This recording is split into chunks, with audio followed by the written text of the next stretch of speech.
When you walk into a gun-free zone, you're walking into a killing zone. Craig Schneider doesn't mince words. The gun-free zone's not working. Every one of these shootings are gun-free zones. A shooting at a video game competition has scratched the gun control lobby's itch for a bloody event, thus setting off its pre-programmed Pavlovian panoply of perturbation, posting profuse perambulations pointing predictably at prohibition.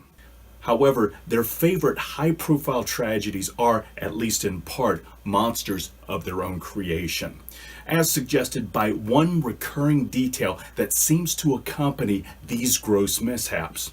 But the emotional hurricane that gun control advocates are whipping up over Jacksonville drowns out this important detail. And here's what's missing.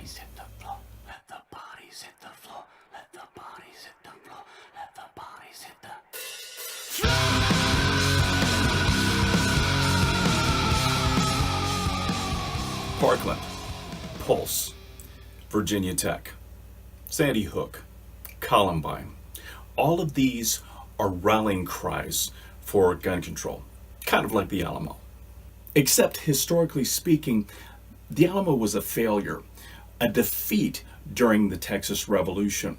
Now, whereas that defeat galvanized the nascent Republic of Texas to successfully gain its independence from Mexico, gun control seems to do what it can to push policies that encourage, if not guarantee, more of its own Alamos. And one of the policies it likes to promote is the push for more gun-free zones. Now, the term first came into widespread public knowledge after the passage of a bill in 1990 intended to protect kids in school from what was seen as a rising tide of gun-related violence in schools and on school grounds around the 1980s. The act was incorporated into a crime bill, and its constitutionality was challenged in the mid-1990s, forcing a revision around 1996, but that's less important than the question of how well did it do? Chris Reeves of Town Hall did a little bit of research on the matter for himself and discovered that since 1996, it seems that mass school shootings have actually increased since the passage of this sort of law, stating that out of 8 such mass school shootings, 6 of them happened since 1996. Interested in verifying what I find, I did a little research on the matter and found a list dating all the way back from 1840 up until August of 2018. And what I found was in the 156 years prior to 1996, there were only about 7 mass school shootings that have happened, but in the 22 years since then, there have been 13. Now, that's using the standard that used to be common among gun control journalists anywhere from 4 to 6 years ago, which is to say about 4 or more killed within the course of a single shooting. But if we use the now lowered standard for mass casualty events, which is now popular among gun control propagandists, which is 4 or more injured or killed, we find 26 shootings prior to 1996, but 54 after 1996. And of the total of the list I was working with, which is 459 incidents, a little over half of them happened after 1996. Also, bear in mind that these numbers may be affected by population increases, increases in school enrollment, more importantly, increases in press coverage and access to information, but it also may reflect an increased abandonment of the values that made us more civil, more mannerly, and more conscientious. And hearkening back to a video that I made early last season, these incidents are still rare occurrences among the 140,000 school institutions we have in this country, and the NEA has said as much. But for as long as gun control proponents want to indulge in a sort of weird snuff fetish to promote more restrictions on a civil right, they need to see that their efforts have not really made a whole lot of progress in keeping children safe. And gun-free zones just don't prove themselves failures within schools, but outside of schools as well. And this was laid out by John Lott in a 2014 report that he regularly updates. That tells us since 1950, about 97.8% of all public mass shootings happen in a place where the carrying of guns is not permitted.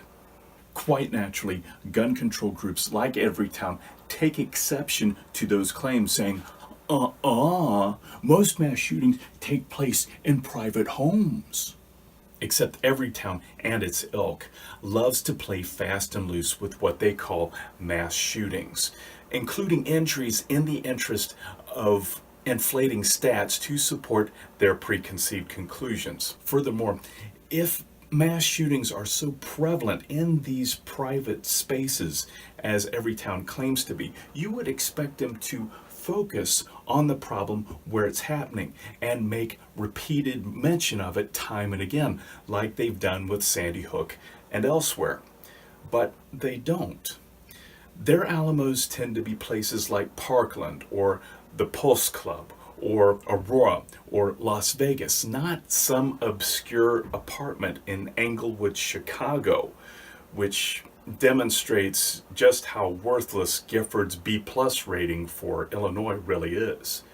To me, this is a tacit admission that they really don't believe their own views about mass shootings, and that taints their credibility as an organization and their efforts to try to find solutions.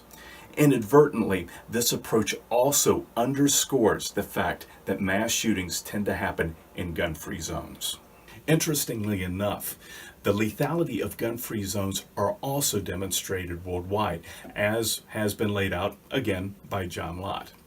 He recently criticized a widely popularized study published by Adam Lankford, claiming that the U.S. claims a disproportionate percentage of the world's mass shootings, about 31%, blaming it on our high gun ownership rate.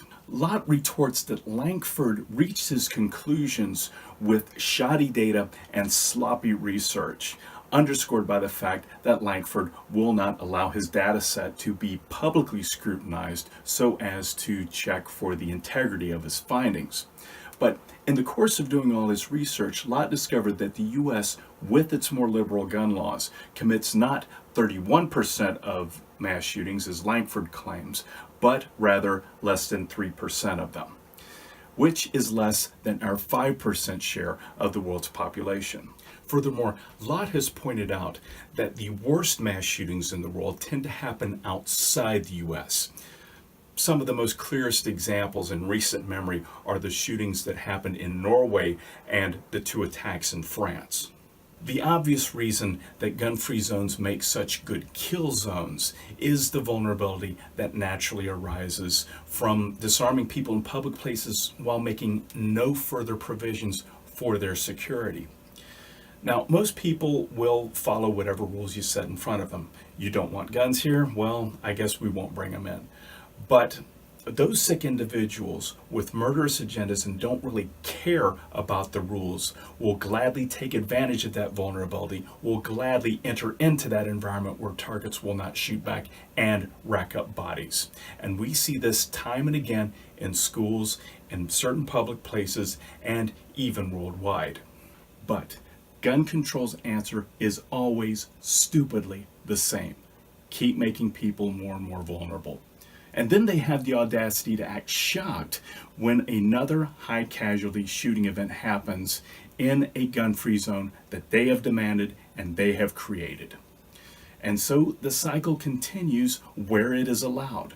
And then they pay no mind when that cycle is broken by a good guy with a gun.